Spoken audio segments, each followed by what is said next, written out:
What I'm wondering is, where are the Republicans like you that we can vote for? Yeah. Well,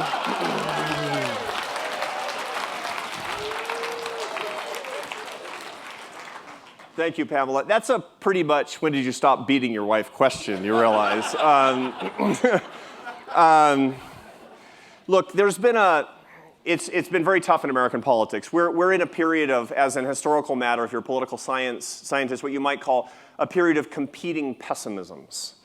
We have a political process and a political rhetoric that's largely dominated by the loudest voices that come from the competing 15% across the political spectrum. One of the biggest disappointments that we have, in my view, is that we had a promise of unity and optimism, but the last 7 years have been largely of division and pessimism. And if you're on the political left, you blame one side. If you're on the political right, you blame the other. But the point of the matter is we all agree there's division and pessimism. So what do we got to do? We have to create a social movement of moral elevation.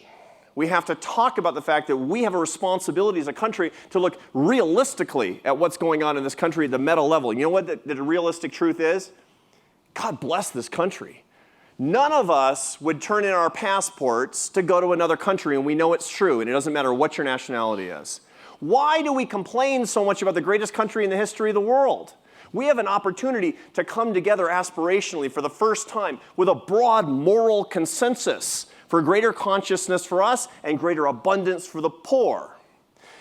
You know who the candidates are going to come to in this election, Pamela, and all of you. They're going to come to you in this audience. They're going to ask you for your support and your vote and your check.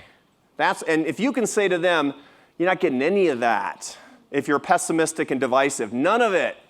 But if you're unifying and you're optimistic, and we can establish a moral consensus, then we can handle as a country a competition of ideas. Then Republicans can compete on one set of things and Democrats can compete on the other, and we're not going to pretend it's a holy war when it's really just a policy conversation. That's what we have to do. It's up to us.